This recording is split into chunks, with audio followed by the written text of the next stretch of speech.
pọ́jọ́.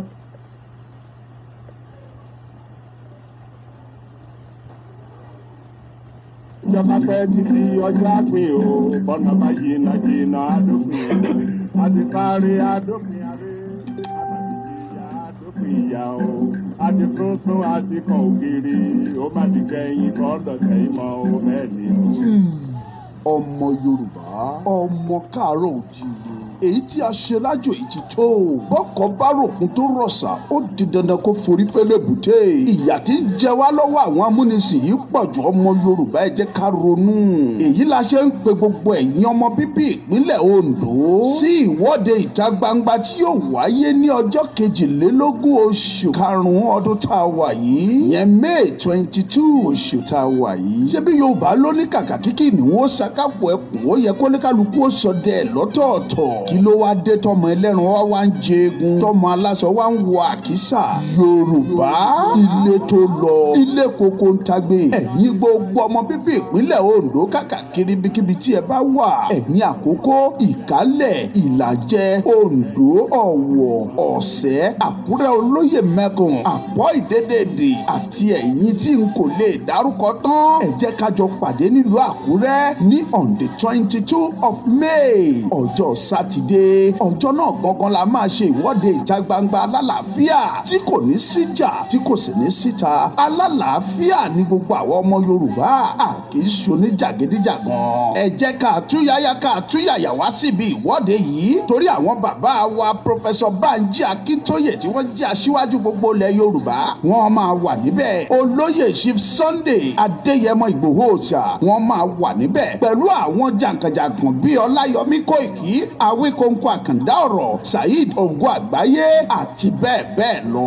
Ọmọlúkà fúnra rẹ̀ ni ó tún máa gba àlejò wọn lẹ́kùnrẹ́rẹ́. Fún àlàyé tàbí ìbéèrè ẹ pè Ọmọlúkà sí WhatsApp sí nọ́mbà yìí 07046092484 lẹ́ẹ̀kan sí 07046092484 tàbí kí ẹ pè 07066402730 lẹ́ẹ̀kan sí 07066402730 tàbí kí ẹ pè nọ́mbà kẹta yìí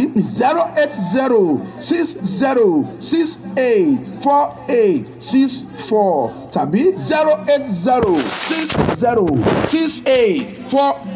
08060684864. Yorùbá Nation now. Àkókò ti tó, ilé tó lọ.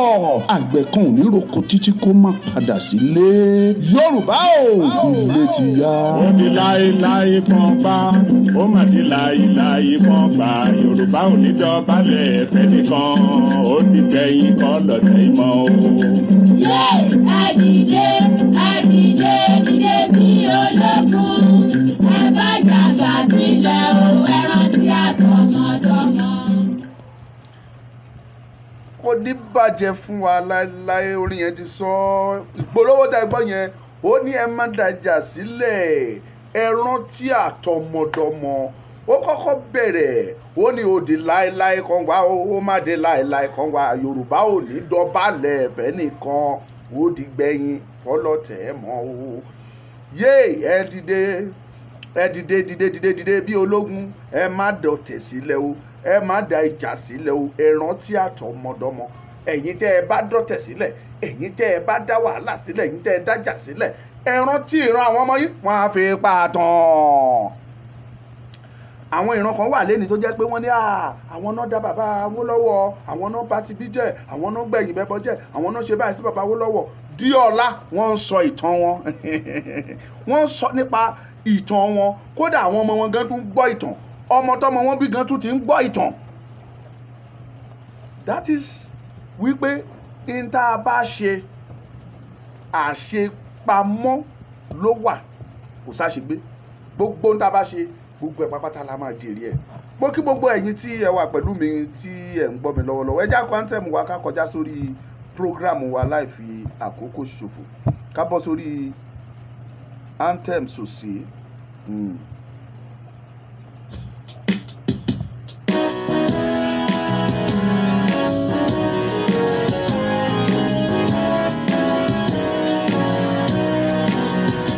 Iṣẹ́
kẹ́nikẹ́ni kó má ti pè wá ẹ̀bẹ̀ lábẹ́ yín ẹ jẹ́ ká ṣètò wa dé ibi tí a bá fẹ́ bá dé kí ẹ tún pè. àwa kí gbogbo ẹ̀yin ọmọ Yorùbá tòótọ́, gbogbo ẹ̀yin ọmọ Yorùbá àtàtà, gbogbo ẹ̀yin ọmọ káàárọ̀ oòjíire bí, gbogbo ẹ̀yin ọmọ káàárọ̀ oòjíire, gbogbo ẹ̀yin ọmọlúàbí, gbogbo ẹ̀yin ọmọ Yorùbá tòótọ́ pátápátá gbogbo yín la kí láìkù ẹnìkọ̀ọ̀kan.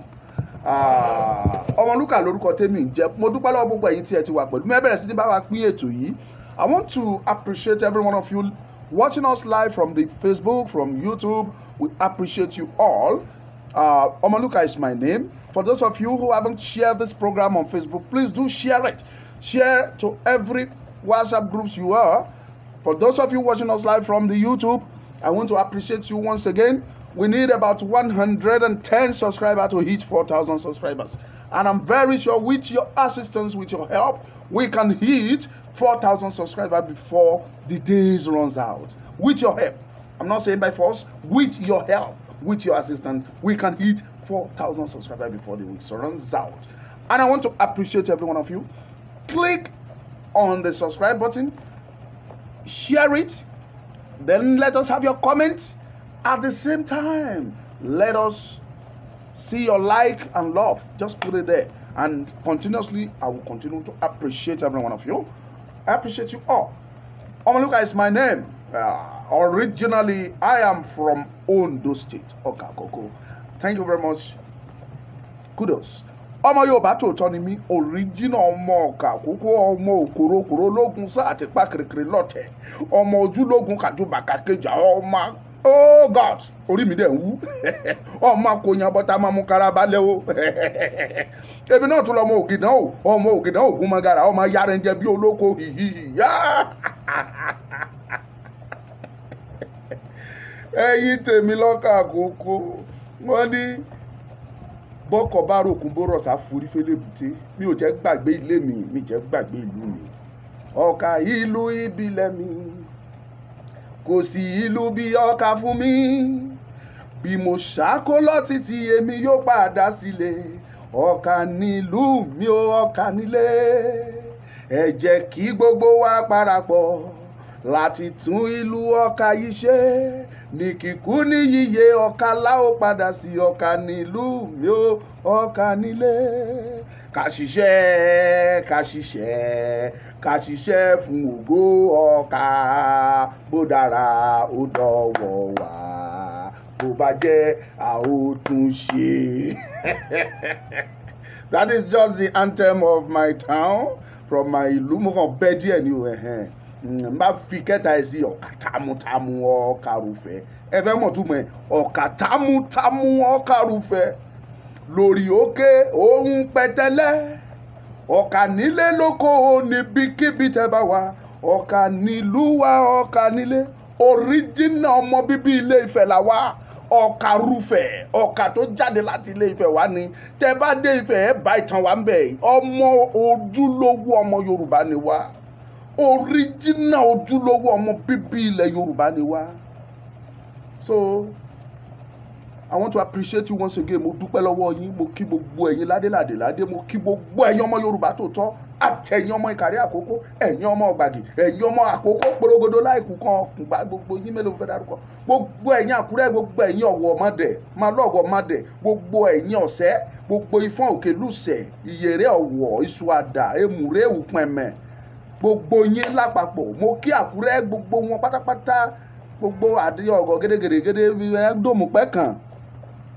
Ẹ̀yin Àkúrẹ́ mo kí gbogbo yín Ọ̀dá, Ìgbàtòrò, Ọ̀pá Ilé, Ìjù, Ta Ògbólú, Àpọ́nmú, gbogbo yín lápapọ̀, Ìpínsà mo kó wọn papọ̀. Mo kí gbogbo yín lábẹ́ kábíyèsí Aláyélúwà Ọba Déjì ti ìlú Àkúrẹ́. Mo kí yín, mo ṣe kábíyèsí fọba.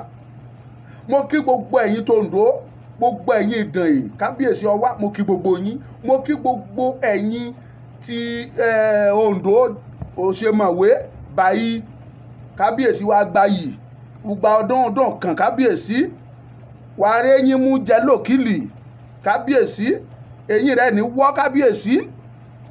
Mo kí yín, mo kí gbogbo àwọn tòdìgbò tó fi kọjá sí Ìrèlè, Jẹ̀gún. Mo kí kábíyèsí Jẹ̀gún, mo kí gbogbo yín pátápátá. Mo kí ọba Màhín, mo kí kábíyèsí Olúgbò, mo kí dédédé gan pátápátá gbogbo yín ni mo kí, mi ò lólódì ẹnì kankan. Mo kí gbogbo ẹ̀yin ọmọ ojúlówó ọmọ ọkọ Yorùbá, mo kí gbogbo yín, mo gbóṣùbà fún yín. Torí pé kí dẹ̀ ni ẹ̀yin ẹ wo bí Ọlọ́run ṣe ń ṣe iṣẹ́ ẹ̀ ní àná lóṣogbo. Ọlọ́run jẹ́wọ́ títóbi ẹ̀, ó gba gbogbo ògo. Ṣùgbọ́n mo fẹ́ kẹ́ mọ̀ ní pé ní tí mo fẹ́ kẹ́ dìmú ni wípé pépà kan gbé lánàá, ó ní òjò àti thunderstorm, ó ló lé gbogbo àwa Yorùbá agitators, ó ló lé wa dànù. Àwọn aponú apọ̀dà, àwọn ẹni ẹlẹ́ni tí àwọn wá excuse, but pépà tó gbé àwa náà ti mọ̀ pé pépà tó gbé ló lè gbé náà, The Nation ló gbé, a ti mọ̀ pé àwọn náà ló máa gbé, ta ló ní The Nation? Ẹ bá mi pín ètò ìjọ, a máa ṣàwàdà dáadáa lé nítorí ara mi yá gágá, kò sí gbàlá, kò sí gbọ̀n rírì. Èsì ewu lẹ́gbẹ̀ẹ́ ìwọ̀n ẹ̀kọ́ àfà ìdùn ọbẹ̀ dọ́bẹ̀ bá yàn gan, á jẹ́ bẹ́ẹ̀ pàkó jẹ wọ́múwọ́mú. Ó ní thunderstorm and rain dismantle àbí kíní kan scatter the Yorùbá agitators. Shame on them, wọ́n ò lè mọ̀. When we started everything peacefully and we ended peacefully. Ẹ̀yin tẹ́ bá rí Ìbàdàn, tẹ́ bá wọ Òṣogbo lánàá, ẹ mọ̀ pé God himself is speaking to us that he is interested in us. For past 3 days lòjò yẹn ti ń lérí tó fẹ́ rọ̀ tán òjò rọ̀. Òjò yẹn fẹ́ rọ̀, ó ń lérí. Àwọn òjò kan wà tó jẹ́ wípé kò sí ọgbọ́n tẹ́ ẹ lè dá, ó máa rọ̀ ni. Tẹ́ bá dẹ̀ rójò tó rọ̀ lánàá, ẹ ṣe wádìí, kò síbi tí ò rọ̀ dé ní gbogbo ilẹ̀ Yorùbá. Ìyẹn lẹ́yìn ọ̀dẹ̀ ẹ̀yà pọ̀ dàdìdìrín-dìran afọ́fúngbẹ́mulẹ̀ wá rí dìmú tẹ́ fi ń ṣe pẹpẹ heading ike òjò lé àwọn Yorùbá agitators dànù, ẹ̀rí pẹ́ gọ̀. Lẹ́yìn tí a ti sọ̀rọ̀, bàbá wa the Secretary General tó Ìlànà Ọmọ Oòduà, àwọn ti débẹ̀ tán sọ̀rọ̀, àwọn tó wá láti Ṣẹ̀kírì sọ̀rọ̀, àwọn tó wá láti Òkun ní Kogi state wọ́n sọ̀rọ̀, àwọn tó wá láti Kwara sọ̀rọ̀, àwọn tó wá láti Ìbàdàn, every state gbogbo wọn ló sọ̀rọ̀. Bàbá Èkìtì sọ tiẹ̀, Ọmọlúkà gan sọ díẹ̀, ẹ̀rù ojú tì mí, mi kì í lè sọ̀rọ̀ ní gbangba. Mo ti máa ń tijú jù, kí ni mo lè ṣe gan? Ọmọlúkà ojú á dẹ̀ máa tì o kì í lè sọ̀rọ̀ ní public. So therefore we have spoken, a sọ̀rọ̀, a dẹ̀ ṣe rally wa. Ẹ̀yin tẹ́ bá mọ̀nà Òṣogbo yẹn, from that point a ti rìn lọ sí apá òkè tá a ti ṣe gba ọjà ṣàgbóná àbí àgbònà whatever, tá a ti lọ kánrinkánrin lọ́hùn tí gbogbo títì dúró, don't stand still for Yorùbá nation. Tọ́lọ́run gba gbogbo ògo. Àwọn àtàwọn wá gbọ́ pé Chief Sunday Igboho tún dé, a tún padà débẹ̀. Nígbà máa débẹ̀, èrò tá a tún bá ń bẹ̀, ó tún wá jẹ́ ×2 oye tí àwa fúnra wa gan tá a jọ yí kúrò ń bẹ̀ lọ látúnbá. Wọ́n á tún bẹ̀rẹ̀, a dẹ̀ sọ̀rọ̀. What everybody want to say, gbogbo ẹ̀ everybody sọ. Chief Igboho sọ̀rọ̀, ó bá ọmọ Yorùbá sọ̀rọ̀, ó dẹ̀ sọ mind wa. So a dẹ̀ parí, ó bọ́ọ̀lẹ̀, bó ṣe ń bọ́ọ̀lẹ̀ tó wọnú mọ́tò, òjò yẹn ṣáà ní sùúrù, ó pé ṣáà sọ̀rọ̀ ẹnu ẹ, sọ tó fẹ́ sọ, everybody dẹ̀ gbọ́. Ńgbà dẹ̀ gbọ́ tán, ẹ̀yin mọ plan tán ní ni, at the end of the day ṣe báwọn DSS padà yọjú. Ẹ̀yin mọ plan tán níbẹ̀ ni, bóyá kankan shoot pàdàdàdàdà kéèyàn bíi 3 4 kó jábọ́ lulẹ̀ kán dẹ̀ kú, kán má mọ̀ bí tí bọ́n ti wá. Ẹ̀yin mọ plan tán ní ni, but Ọlọ́run fi òjò yẹn, ó fi everybody ẹ ti sọ tẹ́ fẹ́ sọ, ó yá ilé. So you can't challenge, that is the work of God. Ọlọ́run ló mọ bó ṣe ń ṣe kẹ́yìn wá ń dùdùkudù pé ó ti lọ́wọ́ àwọn other people àti tán gbé ni. Ìgbòho say this, Yorùbá agitator storm Òṣogbo, kíní kan this, òun làwọn pépà tó kù gbé, ẹ̀yìn nìkan lè rí gbé pòjò ló lé wa, wọ́n ń ka ojú ti tù yín àti ṣe ojú wọn burúkú ọmọ tó fẹ́ kọ́. Àwọn àpọ̀dà òjò ìbùkún rọ̀, ẹ̀yìn sọ di òjò nǹkan mìíràn. Ẹ mọ ìtumọ̀, ẹ bèrè. Tó bá ní state kan ní ilẹ̀ Yorùbá tó jò yẹn ọ̀rọ̀ dé lánàá, ẹ wá fi ka rẹ mi nímú kẹfì rẹ mi lójú pé Ọmọlúkà ó sọ̀rọ̀. Òjò yẹn rọ̀ round Yorùbá land ni, ó dẹ̀ ní tó sọ fún yín. Tó bá jẹ́ ọlọ́gbọ́n tó jó nímọ̀ tó jó lóye, wàá mọ̀ ipò ní tọ́lọ́run fi sọ. Ẹ̀yin wo Ọlọ́run ti ṣe tó fẹ́ ṣe. Òṣogbo rally is 101% successful. 101% successful. God Almighty, ó mà nípa ń tà ń ṣe, and he has plan. Ó ní plan fún everything. Gbogbo ìgbésẹ̀ wa, gbogbo ìrìnsí wa, Ọlọ́run Olódùmarè ọba tí ń jẹ́ Jehovah, ó mọ̀ sí, ó dẹ̀ máa guide wa, ó máa tọ́ wa, ó máa tọ̀ wá, á máa fọ̀nà hàn wá. So that's God for you. Ẹ̀yin fẹ́ ta pépà yẹn, èèyàn mélòó gan ló yẹ ra pépà lọ́wọ́ yín ṣége? Ṣé láyé tí technology ti gbáyé kan? Òun lẹ́yìn tí ń pariwo pépà tẹ́ ń ṣe kìnnì kan storm. Let get out. So many people they read your paper, political paper. Ojú ò tì yín. Shame on you all. Nonsense. Fún ẹ̀yin tẹ́ ẹ̀ tí ì rí wò, ẹ ṣàtọmọlúkà máa sẹ́ǹdì ẹ̀ sí yín lọ́wọ́ kan ní kẹ́ wo àrà tó ṣẹlẹ̀ lóṣogbo, kẹ́ wo èrò, kẹ́ wo àwọn èèyàn, kẹ́ mọ̀ pé lótìtọ́ àti òdodo people are fed up of Nigeria. People were saying it clearly pé àwa ò bá wọn jíríyà mọ́, èmi ò jíríyà mọ́. So what are we talking? Kí là ń sọ? God is in control. That is God for you. Everybody is fed up. Àtọmọ kékeré, kódà àwọn ọmọ kékeré wà pẹ̀lú wa lánàá. Wọ́n wà pẹ̀lú wa tán ṣáájú wa nínú ìrìn yẹn. What are you talking? Little children, they were there doing the rally pẹ̀lú us. Nínú òjò gan.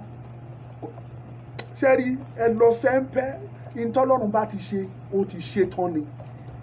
Àwáwí àsọdùn lélẹ́yìí tó kù pé òjò lé àwọn kan dànù tá lójú.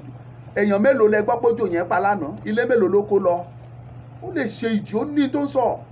Ẹ̀bẹ́ yìí láwọn ọlọ́pàá tó tó èyí máa bá ọlọ́pàá ń pàbọ̀dé ní tọ́lọ́run mọ̀ gbé òjò yẹn wá tó ní ẹ bá gbọ́wọ́ fọwọ́ ẹ gbà. Tó bá kọjá ìwọ̀n lánàá máa garanti yín wípé afẹ́fẹ́ òjò yẹn á gbé machine gun wọn á gbé lọ. Successfully ó máa rú lọ ni. Ẹ̀yin fẹ́ tú iṣẹ́ Ọlọ́run wò, ẹ fẹ́ dán iṣẹ́ Ọlọ́run wò, ẹ mọ̀ pé iṣẹ́ Ọlọ́run kò ṣeé tú wò. Má tú wò ní. Má tú wò níṣẹ́ Ọlọ́run.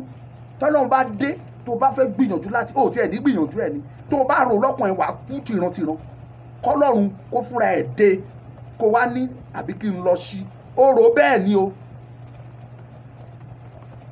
Ó rò bẹ́ẹ̀ ni o. Ọlọ́run á wá jẹ́ kó yé ẹ pé get out. Tó bá ṣọ́ra ẹ̀ wá kú tìrantìran. Bọ̀dá mi ológun ayé Victor, bless you sir. My brother.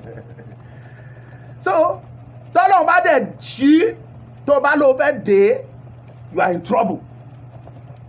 So má tu iṣẹ́ Ọlọ́run, má tiẹ̀ doubt ẹ̀ ní, má gbìyànjú ẹ̀. Ìtọ́lọ́run ti ṣe pé má try ẹ̀. Ṣé bó wà ní Bible à ń kà náà? Is it Balaki or Balamu, either of the two, orúkọ yẹn máa ń jọra gidi gan. Tó lóun fẹ́ lọ fi àwọn ọmọ Israẹli, ó fẹ́ lọ fi wọ́n ré. Ọlọ́run dẹ̀ fi títóbi ẹ̀ hàn lọ́nà. Ẹṣin yẹn dọ́nà ó yarí, ó ní láé mi ò ní lọ mọ́. Nígbà tó dẹ̀ bẹ̀rẹ̀ sí ní dípò fi nínà tó fi nínà ń dára ṣe ṣe pé irọ́ ló pa, owó mi mo fi ra ẹ̀, ipò ọkùnrin bọ́ọ̀ bá lọ, ìfò lọ́nà wa ní ìwọ ẹṣin náà sọ̀rọ̀ ṣe bẹ́ẹ̀ mi ni mo ní ohun tí ènìyàn fi ń sọ̀rọ̀, tó jẹ́ pé ńgbà tán bá bi tí mi ò tí ì ní fún ní ohun pé kó bẹ̀rẹ̀ sí ní sọ̀rọ̀, ṣùgbọ́n tó máa ní oyè ọdún tó máa dé tádẹ̀ bẹ̀rẹ̀ sí ní ṣe wá ń sọ ọ̀rọ̀ tí màá wá fún ní ohun.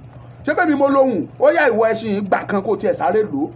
Lẹ́ṣin náà bá grab ẹ̀ ló bá dáhùn, olúwa mi kí ló dé tó fẹ́ lù mí pa, ẹ̀yìn ọrùn mi ti fẹ́ kàn, etí mi ti fẹ́ dì. Òwò wájú ẹ ní orí tó dúró síbẹ̀ ni ó mú àdádá ní sword wà lọ́wọ́ á gé orí mi tí n bá gbé ẹ lọ wá ti kú. Ọlọ́run máa ká bíyèsí ẹ Olódùmarè, you are so much great, you are the greatest, you are greater than the greatest, my God. Ìgbà yẹn lọ́lọ́run wá sí òun fúnra ẹ̀ lójú ló wá rí áńgẹ́lì pé àṣé ń tí ẹṣin yìí tó gbére kúrò lórí mi rè kán ló fa gidi gbé mi wọbẹ̀ orí mi àti lọ pẹ́ọ́n. Ó wá béèrè Ọlọ́run dà kí ni kí n ṣe báyìí, padà lọ súre fún wọn. Ṣebí nítorí pé o ṣègbọ́ràn ni o, tó ẹ pé o fagídí lọ ni ọkù, ṣùgbọ́n nítorí pé o gbọ́ràn ìní pa ọ́, ọ wá lọ súre fún wọn ńgbà méje lẹ́ẹ̀méje lọ súre. And that is how it is. Bí ọ̀rọ̀ Yorùbá ṣe rí nìyẹn, you are coming to bless us. Ó bùkún wa, ó wá súre fún wa ni. Owó yín là á fi túlẹ̀ Yorùbá ṣe. Ìbùkún ẹnu yín là á fi tún ṣe. Fat lẹ gbọ́ lẹ́nu wáyé. Ẹ lọ sinmi, ẹ lọ sẹ́ńpẹ́. Anyway jàre ẹ̀yin tí ẹ ń gbèrè fún feedback. Òṣogbo rally is 101% successful and we thank God. that God took control of everything. Kò síjà, no arrest, agbẹ́ni, and so far àgbọ̀ pé anybody sọnù, kò dẹ̀ sẹ́ni tó máa sọnù. Nígbà Jagunlabi gan dé pẹ̀lẹ́ o, bẹ́yẹn kan bá lọ́nu wa tá gbúrò rẹ̀ tá gbọ́ pé mú arrest rẹ̀, ẹ wọ́ ga wo. Tá ń fẹ́ kú. Oh my God, God is so grateful, He's so wonderful. Adelogba Sunday, wàá gbá yìí bàbá. Wonderful God. He's so powerful, so magnanimous, so mighty. Ó tóbi ó kọjá àfẹnusọ. Mighty upon mighty. No arrest.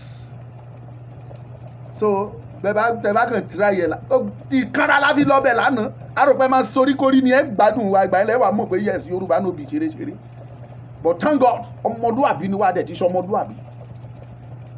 So mo dẹ̀ ń sọ ẹ̀yin ọmọ Yorùbá tẹ́ wà lọ́lọ́pàá tán bá ràn yín ní iṣẹ́ ẹrú wá sí agitation Yorùbá tó o bá fagídí wá ikú ló fi ń ṣeré o. Ó wà ní dákú ìyàwó ẹ lé máa kú àwọn ọmọ ẹ máa kú wà wá kú tìrantìran wà wá dàbí ejò tó kọjá lórí àpáta àti ẹ mọ̀ rí. You will die, your wife will die, and your children, all of them. Mo guarantee ẹni. Torí pé kí ni bàbá mi ti bẹ lé ọ̀run ọba tí ń jẹ́ Yahweh ọba tí ń jẹ́ Jehovah ó ti fi àṣẹ sí wa lẹ́nu. Kò dìgbà ẹwẹ́nu mi kò dìgbà tó o bá sí ẹnu kó tó dábàá aláṣẹ ọmọ aláṣẹ là wá láti bẹ̀rẹ̀ pẹ̀pẹ̀ wa àwa dẹ̀ ń pàṣẹ ní àdẹ̀ máa pa ni àwa sọ tàṣẹ ni tó o bá jẹ́ ọmọ Yorùbá tó bá rún ẹ nírú iṣẹ́ bẹ́ẹ̀ tó o bá ti kọ́ kó o sọ fún ọ̀gá ẹ pé ọ̀gá they were my people. Àwọn tẹ́ ẹ rán mi sí yẹn sà àwọn èèyàn mi ni wọ́n ẹ kúkú gbaṣẹ́ yìí lọ́wọ́ mi kẹ́ jẹ́ kí n lọ máa tọrọ bárà kí n máa jẹun ó tẹ́ mi lọ́rùn ju pé kí ẹ rán mi kí n lọ dojú ìjà kọ àwọn ìran mi ò ní ṣe. Tó o bá jẹ́ ọmọ Yorùbá ní ọlọ́pàá ní DSS ní sójà tàbí civil defence tó o bá gba irú ẹ̀ láàyè tó o ṣe ó léwu ó bẹ́tà ó sàn kó jẹ́ kó rán ará àta wá jẹ́ kó rán Fúlàní wá jẹ́ kó rán Haúsá wá jẹ́ kó rán Middle Belt wá jẹ́ kó rán Ìgbò wá ká mo bá ṣe fẹ́ tán bá kú táwọn wọ̀nyẹn tán bá kú tìrantìran àmọ̀rin ìbá kú ni kò kàn wá ìmọ̀ fámìlì wọn rí ìmọ̀ bàbá wọn tàbí ìyá wọn ìmọ̀ wọn rí ṣùgbọ́n èèyàn ọmọ Yorùbá tẹ́ bá dánrú ẹ̀ wò ìyàwó yín lè lọ jẹ́ ẹbí mi ọmọ yín ẹbí yín ẹ̀gbọ́n yín àbúrò yín ó lè jẹ́ èèyàn mi démi rẹ̀ ti pàdé tá a ti jọ ṣe nǹkan tá a ti jọ ní bísínẹ́sì tàbí tá a ti jọ mọ́ra rí so indirect ó lè kàn mí so má korí burúkú tiẹ̀ má koran àwọn tó kù yẹn ṣùgbọ́n tó bá jẹ́ Haúsá náírà wá tàbí Ìgbò tàbí Fúlàní tàbí anybody tán bá dandanku dànwò bí ìyá wọn kú bọ́mọ wọn kú bí gbogbo wọn kú kò kàn mí kò kàn mọ́ ìlọ́rẹ̀ Ìgbò ìsì ní ṣọ̀rẹ́ wọn láíláí ìlọ́rẹ̀ Fúlàní ìlọ́rẹ̀ Haúsá ìsì lè bá wọn ṣọ̀rẹ́. So èmi sọ fún yín ní ẹ̀yin tó ẹ jẹ́ force in Yorùbá land ọlọ́pàá o civil defence o DSS o military ni sójà or whatever position tó bá wà tó ń bá rán ẹ níṣẹ́ ẹrú má jẹ́ o ó bẹ́tà kó jẹ́ kán rán ẹ sí Fúlàní lọ́hùn kọ́ńdà àtàn bá rán ẹ sí Fúlàní má lọ bẹ̀ sọ fún ẹ pọ̀ lọ torí bẹ́ẹ̀ ń gbóná jọjọjọjọ and we need you tọrọ mọ Yorùbá ni ẹ ó kì í jọ máa lè you have to prove it to them that you are not a Male you are not a bastard wọ́n bá rán ẹ eléyìí tó wá lánàá mo ti sọ ó ti ṣìrìn ká mú lánàá ní Òṣogbo ó ṣìrìn ó ṣìrìn ní ìran ẹ̀lú wọn ò ní ṣe irú ẹ̀ mọ́ báwa ò ṣẹ́pẹ̀ fún ẹ̀yin ò mọ̀ pé àwọn alálẹ̀ máa fún lépè ni why in the front of the palace of Ataoja of Òṣogbo náà wá dára tán dáyé kí ló dé tẹ̀ ń ya mọ́tò Sunday Igboho ṣe bá ní tá bá léèyàn títí báwọn bá ń bá a mú ṣe bí ẹ dẹ̀yìn lẹ́yìn ẹ̀ ni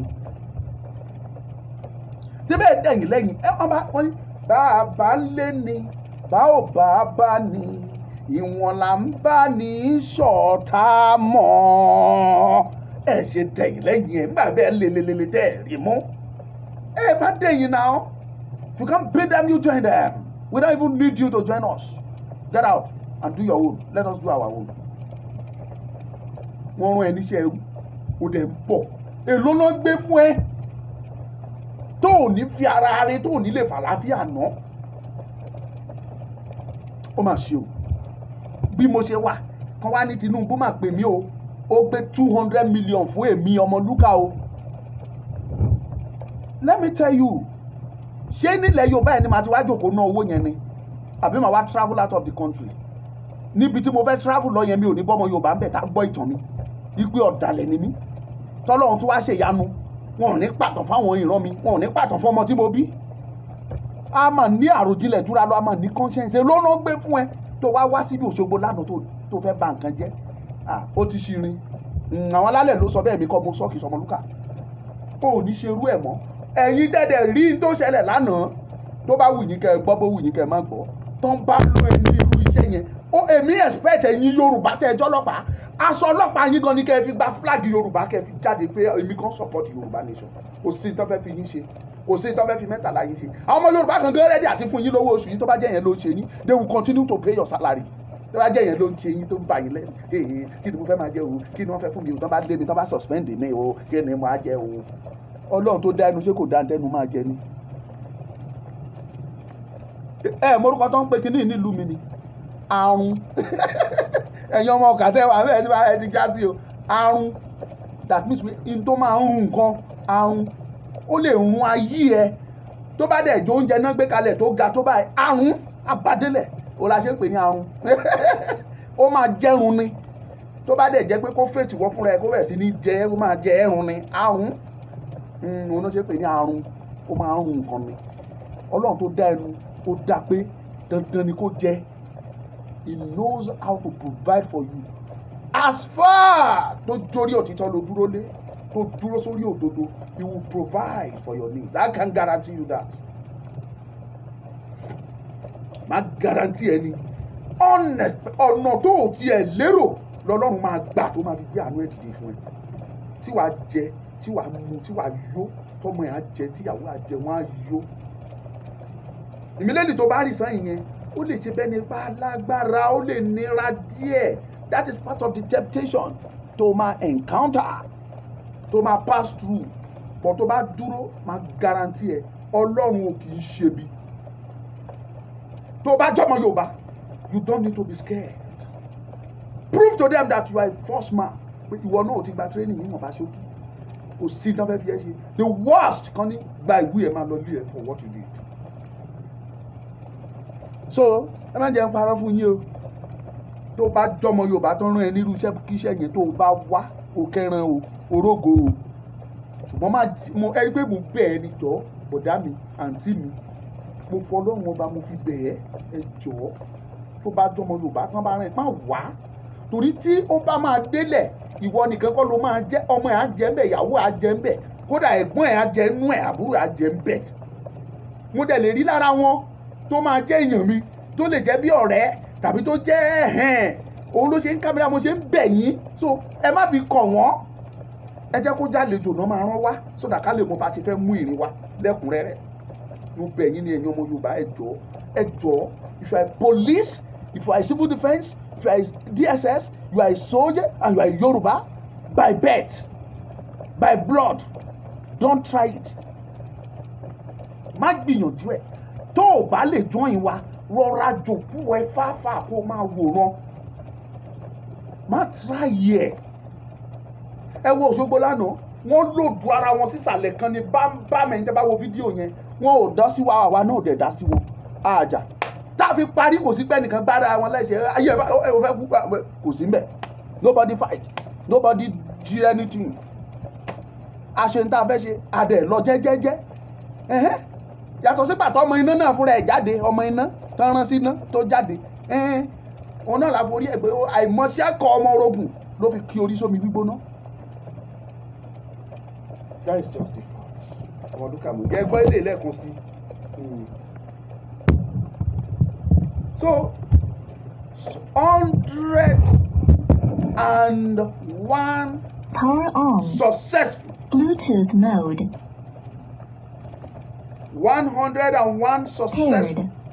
Ní rálì àná o. Ọjọ́ bá pẹ́ títí ọjọ́ àpín o. jìnnà àdópin o àti sáré àdópin aré àmàdìjìyà àdópin ìyà o àti tuntun àti kan ògiri ó má ti kẹ́yìn kọ́ lọ́sẹ̀ ìmọ̀ o bẹ́ẹ̀ ni. ọmọ Yorùbá ọmọ káàárọ̀ oòjíire èyí tí a ṣe lájò yìí ti tó bọ́kọ̀ bá ròkun tó rọ̀ṣà ó di dandan kó forí fẹ́lẹ́ bùté ìyà tí ń jẹ wá lọ́wọ́ àwọn amúnisìn yìí pọ̀ jù ọmọ Yorùbá ẹ jẹ́ ká ronú èyí la ṣe ń pe gbogbo ẹ̀yin ọmọ bíbí ìpínlẹ̀ Ondo sí ìwọ́de ìta gbangba tí yóò wáyé ní ọjọ́ 22 oṣù karùn-ún ọdún tá a wà yìí ìyẹn May 22 oṣù tá a wà yìí ṣé bí Yorùbá ló ní kàkà kíkì ni wọ́n ṣàkápọ̀ ẹkùn ó yẹ kó ní kálukú ó ṣọdẹ ẹ̀ lọ́tọ̀ọ̀tọ̀ kí ló wá dé tọmọ ẹlẹ́run wá ń jẹgun tọmọ aláṣọ wá ń wọ àkísà Yorùbá ilé tó lọ ilé koko ń tagbé ẹ̀yin gbogbo ọmọ bíbí ìpínlẹ̀ Ondo káàkiri ibikíbi tí ẹ bá wà ẹ̀yin Àkókó Ìkálẹ̀ Ìlàjẹ Ondo Ọ̀wọ̀ Ọ̀sẹ́ Àkúrẹ́ Olóyè Mẹ́kùn Àpọ̀ Ìdédèdè àti ẹ̀yin tí n kò lè dárúkọ tán ẹ jẹ́ ká jọ pàdé nílùú Àkúrẹ́ ní on the 22 of May ọjọ́ sátidé ọjọ́ náà gangan la máa ṣe ìwọ́de ìta gbangba alálàáfíà tí kò ní síjà tí kò sì ní síta alálàáfíà ní gbogbo àwọn ọmọ Yorùbá a kì í ṣoníjàgídíjàgan ẹ jẹ́ ká túyàyà wá síbi ìwọ́de yìí torí àwọn bàbá wa Professor Banji Akíntóyè tí wọ́n jẹ́ aṣíwájú gbogbo ilẹ̀ Yorùbá wọ́n máa wà níbẹ̀ olóyè Chief Sunday Adéyẹmọ Ìgbòho Òòṣà wọ́n máa wà níbẹ̀ pẹ̀lú àwọn jàǹkànjàǹkàn bíi Ọláyọmí Kóìkí Awíkóńkó Àkàndá ọ̀rọ̀ Saheed Ògo Àgbáyé àti bẹ́ẹ̀ bẹ́ẹ̀ lọ Ọmọlúkà fúnra rẹ̀ ni ó tún máa gba àlejò wọn lẹ́kùnrẹ́rẹ́ fún àlàyé tàbí ìbéèrè ẹ pè Ọmọlúkà sí WhatsApp sí nọ́mbà yìí 07046092484 lẹ́ẹ̀kan sí 07046092484 tàbí kí ẹ pè 07066402730 lẹ́ẹ̀kan sí 07066402730 tàbí kí ẹ pè nọ́mbà kẹta yìí 08060684864 tàbí 08060684864 Yorùbá Nation now àkókò ti tó ilé tó lọ àgbẹ̀ kan ò ní roko títí kó má padà sílé Yorùbá o ilé ti yá. ó ní láéláé pọ́n bá ó mà ní láéláé pọ́n bá Yorùbá ò ní dọ̀bálẹ̀ ẹ̀fẹ́ nìkan ó ní gbẹ̀yìn kọ́ lọ́tẹ̀ ìmọ̀ òun. Ẹ̀dìdé ẹ̀dìdé bí ológun ẹ má dàgbà sílẹ̀ o ẹran tí a tọmọtọmọ. Oh God orin yẹn dùn mọ́ mi bàjẹ́. náà àti wá ṣe tán alẹ́ ìdáfẹ́ sọ lórí ọ̀rọ̀ Òṣogbo àti sọ to God Almighty be the glory a fi ògo fún ẹ sì pín program yẹn ẹ pín dáadáa a yin Ọlọ́run lógo fún àṣeyọrí Òṣogbo Dúdúyẹmí olóríire ẹ ṣeun oríire yẹn ràn wá tí Ondo State wá di ọjọ́ sátidé tó ń bọ̀